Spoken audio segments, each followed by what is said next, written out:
ದೇವಾನಾಂಚ ಋಷೀಣಾಂಚ ಗುರುಂ ಕಾಂಚನಸನ್ನಿಭಂ ಬುದ್ಧಿಭೂತಂ ತ್ರಿಲೋಕೇಶಂ ತಂ ನಮಾಮಿ ಬೃಹಸ್ಪತಿಂ ದಧಿಶಂಕತುಷಾರಾಭಂ ಕ್ಷೀರೋದಾರ್ಣವಸಂಭವಂ ನಮಾಮಿ ಶಶಿನಂ ಸೋಮಂ ಶಂಭೋರ್ಮುಕುಟಭೂಷಣಂ. ನಮಸ್ಕಾರ. ಆತ್ಮೀಯ ಯಾಜ್ಞವಲ್ಕ್ಯ ಅಸ್ಟ್ರೋ ಮತ್ತು ವಾಸ್ತು ಯೂಟ್ಯೂಬ್ ಚಾನಲ್ ವೀಕ್ಷಕರಿಗೆ ಸ್ವಾಗತ. ನಾಳೆಯ ದಿನ ಗುರು ಮತ್ತು ಚಂದ್ರನ ಸಂಯೋಗದಿಂದ ಗಜಕೇಸರಿ ರಾಜಯೋಗ ಅಂತೇಳಿ ಒಂದು ರೂಪುಗೊಳ್ಳುತ್ತೆ. ಅಂದರೆ ಯಾವ ರೀತಿ ಗಜಕೇಸರಿ ಯೋಗ ಅಂದರೆ ಏನು, ಯಾವ ರೀತಿ ನಮಗೆ ಇದು ಜ್ಯೋತಿಷ್ಶಾಸ್ತ್ರದಲ್ಲಿ ನಿರ್ಧಾರವನ್ನು ಮಾಡಿದ್ದಾರೆ ಅಂದಾಗ, ಲಗ್ನದಿಂದ ಕೇಂದ್ರ ಸ್ಥಾನಗಳಲ್ಲಿ ಅಂದರೆ 1, 4, 7, 10 ಇವು ಕೇಂದ್ರ ಸ್ಥಾನ, ಅಥವಾ ಲಗ್ನದಿಂದ ತ್ರಿಕೋಣ ಸ್ಥಾನ ಅಂದರೆ 1, 5, 9 ಇದು ತ್ರಿಕೋಣ ಸ್ಥಾನ ಅಂತ ಹೇಳ್ತೀವಿ. ಈ ರಾಶಿಗಳಲ್ಲಿ ಗುರು ಮತ್ತು ಚಂದ್ರನ ಒಂದು ಸಂಯೋಗವಾದಾಗ ಬಲವಾಗಿ ಒಂದು ಗಜಕೇಸರಿ ಯೋಗ ಅಂತ ಏನು ಹೇಳ್ತೀವಿ ಅದು ರೂಪುಗೊಳ್ಳುತ್ತೆ ಅಂತೇಳಿ ಜ್ಯೋತಿಷ್ಶಾಸ್ತ್ರದಲ್ಲಿ ನಿರ್ಧಾರವನ್ನು ಮಾಡಿದ್ದಾರೆ. ಹಾಗಾದರೆ ಈ ಗಜಕೇಸರಿ ಯೋಗದಿಂದ ಕೆಲವು ರಾಶಿಗಳಿಗೆ ಒಂದು ಒಳ್ಳೆಯ ಒಂದು ಯೋಗ ಅಂತ ಏನು ಹೇಳ್ತೀವಿ ಅದು ಸಿಗ್ತಕ್ಕಂಥ ಲಕ್ಷಣಗಳು ಕಾಣಿಸುತ್ತೆ. ಅದು ಯಾವ ರೀತಿ ಅಂದರೆ 2025 ಮಾರ್ಚ್ ತಿಂಗಳ 5ನೇ ತಾರೀಕು ಈ ಒಂದು ಗುರು ಮತ್ತು ಚಂದ್ರನ ಒಂದು ಸಂಯೋಗದಿಂದ ಗಜಕೇಸರಿ ರಾಜಯೋಗ ಅನ್ನೋದು ಆಗುತ್ತೆ. ಇದರಿಂದ ಕೆಲವು ರಾಶಿಗಳಿಗೆ ಒಳ್ಳೆಯ ಯಶಸ್ಸು ಮತ್ತು ಸಮೃದ್ಧಿ ಸಿಗುತ್ತೆ ಅಂಥೇಳಿ ಜ್ಯೋತಿಷ್ಶಾಸ್ತ್ರದಲ್ಲಿ ನಿರ್ಧಾರವನ್ನು ಮಾಡಿದ್ದಾರೆ. ಆ ರಾಶಿಗಳ ಬಗ್ಗೆ ನಾವು ನೋಡಿದಾಗ ಅದರಲ್ಲಿ ಕೇವಲ ವಿಶೇಷವಾಗಿ ಇಂದಿನ ಒಂದು ಸಂಚಿಕೆಯಲ್ಲಿ ಕನ್ಯಾ ರಾಶಿ ಅದರ ಬಗ್ಗೆ ಮಾತ್ರ ಒಂದು ಕನ್ಯಾ ರಾಶಿಯವರಿಗೆ ಈ ಒಂದು ಗಜಕೇಸರಿ ರಾಜಯೋಗ ಯಾವ ರೀತಿ ಸಮೃದ್ಧಿ ಮತ್ತು ಶಾಂತಿ ಮತ್ತು ಯಶಸ್ಸನ್ನು ತರುತ್ತೆ ಅಂತೇಳಿ ಅದರ ಬಗ್ಗೆ ಕನ್ಯಾ ರಾಶಿಯ ಬಗ್ಗೆ ಮಾತ್ರ ಇಂದಿನ ಒಂದು ವಿಡಿಯೋದಲ್ಲಿ ವಿಶ್ಲೇಷಣೆಯನ್ನು ಮಾಡೋಣ. ಈ ಒಂದು ಗಜಕೇಸರಿ ರಾಜಯೋಗ ಅಂತಕ್ಕಂಥದ್ದು ವಿಶೇಷವಾಗಿ ಜ್ಯೋತಿಷ್ಶಾಸ್ತ್ರದಲ್ಲಿ ನಿರ್ಧಾರವನ್ನು ಮಾಡಿದ್ದಾರೆ. ಗುರುವನ್ನು ಪ್ರಮುಖ ಗ್ರಹವೆಂದು ಪರಿಗಣಿಸಿದಾಗ, ಅದೇ ರೀತಿ ಚಂದ್ರ ಗುರು ಸಂಯೋಗದಿಂದ ಪ್ರಸ್ತುತ ಈ ಮಾರ್ಚ್ ತಿಂಗಳು 5ನೇ ತಾರೀಕು ವೃಷಭ ರಾಶಿಯಲ್ಲಿ ಸಂಚಾರವನ್ನು ಮಾಡ್ತಾ ಇದ್ದಾರೆ. ಯಾವ ದಿನಾಂಕದಿಂದ ಅಂದರೆ ಗುರುವಿನ ಸಂಚಾರ ಮೇ 2025ವರೆಗೂ ಈ ವೃಷಭ ರಾಶಿಯಲ್ಲಿ ಸಂಚಾರವನ್ನು ಮಾಡ್ತಾನೆ. 2 ತಿಂಗಳ ಕಾಲ ಈ ಒಂದು ಸಂಚಾರ ಗುರು ಅಲ್ಲೇ ಇರುತ್ತೆ.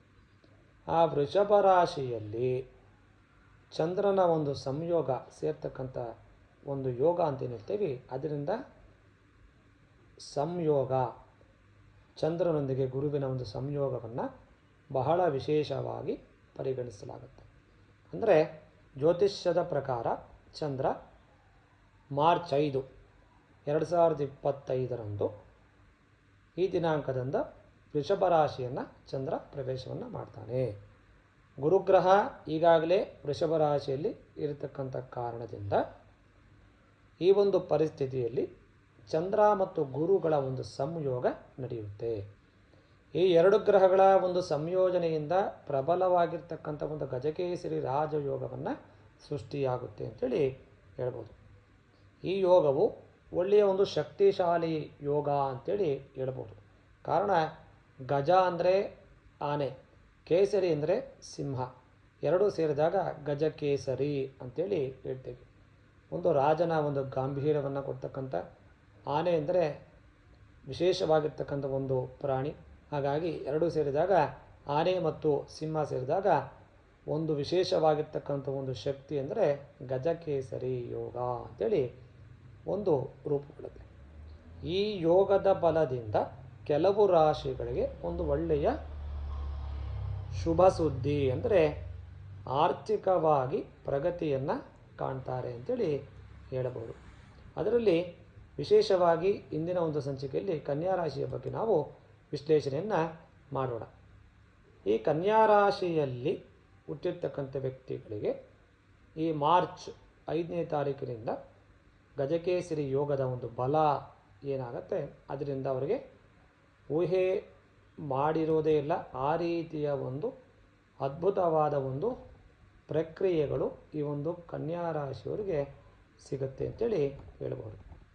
ಯಾವ ರೀತಿ ಅಂದರೆ, ವಿಶೇಷವಾಗಿ ಕನ್ಯಾ ರಾಶಿಯಲ್ಲಿ ಹುಟ್ಟಿರ್ತಕ್ಕಂಥ ವ್ಯಕ್ತಿಗಳಿಗೆ ಈ ಗಜಕೇಸರಿ ಯೋಗ ಅಂತೇನು ಹೇಳ್ತೀವಿ, ಈ ಒಂದು ಯೋಗದ ಬಲ ವೃಷಭ ರಾಶಿಯಲ್ಲಿ ಗುರು ಮತ್ತು ಚಂದ್ರ ಸಂಯೋಗದಿಂದ ಉಂಟಾಗ್ತಕ್ಕಂಥ ಒಂದು ಯೋಗ ಗಜಕೇಸರಿ ಯೋಗದ ಬಲ ಕನ್ಯಾ ರಾಶಿಯವರಿಗೆ 9ನೇ ಮನೆಯಲ್ಲಿ ಸಂಯೋಗ ಆಗುತ್ತೆ. ಹಾಗಾಗಿ ಈ ಒಂದು ಸಂಯೋಗದಿಂದ ಒಳ್ಳೆಯ ಲಾಭಗಳನ್ನು ಈ ಕನ್ಯಾ ರಾಶಿಯವರು ಸಂಪಾದನೆಯನ್ನು ಮಾಡ್ತಾರೆ ಅಂತೇಳಿ ಹೇಳ್ಬೋದು. ಹಾಗಾಗಿ ಯಾವ ರೀತಿ ಅಂದರೆ, ವಿಶೇಷವಾಗಿರ್ತಕ್ಕಂಥ ಯೋಗದ ಬಲ ಕನ್ಯಾ ರಾಶಿಯವರಿಗೆ ಸಿಗುತ್ತೆ. ಆರ್ಥಿಕವಾಗಿ ಪ್ರಗತಿ ಅಂದರೆ ಒಳ್ಳೆಯ ಒಂದು ವ್ಯವಹಾರವನ್ನು ಮಾಡ್ತಾ ಇರ್ತಕ್ಕಂಥ ಕನ್ಯಾ ರಾಶಿಗಳಲ್ಲಿ ಹುಟ್ಟಿರ್ತಕ್ಕಂಥ ವ್ಯಕ್ತಿಗಳಿಗೆ ಒಳ್ಳೆಯ ಒಂದು ಯೋಗ ಅಂಥೇಳಿ ಹೇಳಬಹುದು. ಅದೇ ರೀತಿಯಲ್ಲಿ ಒಂದು ಅವಿವಾಹಿತರು ಇದ್ದಲ್ಲಿ ವಿವಾಹ ಆಗ್ತಕ್ಕಂಥ ಒಂದು ಯೋಗ ಈ ಕನ್ಯಾ ರಾಶಿಯಲ್ಲಿ ಸಿಗುತ್ತೆ. ಅದೇ ರೀತಿಯಲ್ಲಿ ಸಂತಾನ ಅಪೇಕ್ಷೆ ಇರ್ತಕ್ಕಂಥ ಕನ್ಯಾ ರಾಶಿಯಲ್ಲಿ ಹುಟ್ಟಿರ್ತಕ್ಕಂಥ ವ್ಯಕ್ತಿಗಳು ಸಂತಾನವನ್ನು ಬಯಸ್ತಾ ಇದ್ದಲ್ಲಿ ಖಚಿತವಾಗಿ ಸಂತಾನ ಉಂಟಾಗ್ತಕ್ಕಂಥ ಒಂದು ಯೋಗ ಈ ಗಜಕೇಸರಿ ಯೋಗದಿಂದ ಸಿಗುತ್ತೆ ಅಂತೇಳಿ ಹೇಳಬಹುದು.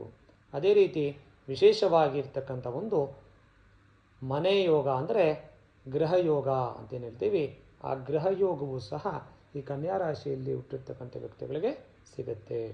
ಹಾಗೆಯೇ ಒಂದು ವಾಹನ ಯೋಗ, ವಿಶೇಷವಾಗಿ ಒಂದು ವಾಹನವನ್ನು ತೆಗೆದುಕೊಳ್ಳಬೇಕು ಅಂತ ನಿರ್ಧಾರವನ್ನು ಮಾಡಿದ್ದಲ್ಲಿ ಖಚಿತವಾಗಿ ಈ ಕನ್ಯಾ ರಾಶಿಯವರಿಗೆ ಈ ಒಂದು ವಾಹನದ ಯೋಗವೂ ಸಹ ಗಜಕೇಸರಿ ಯೋಗದ ಬಲದಿಂದ ಸಿಗುತ್ತೆ ಅಂತೇಳಿ ಹೇಳಬಹುದು.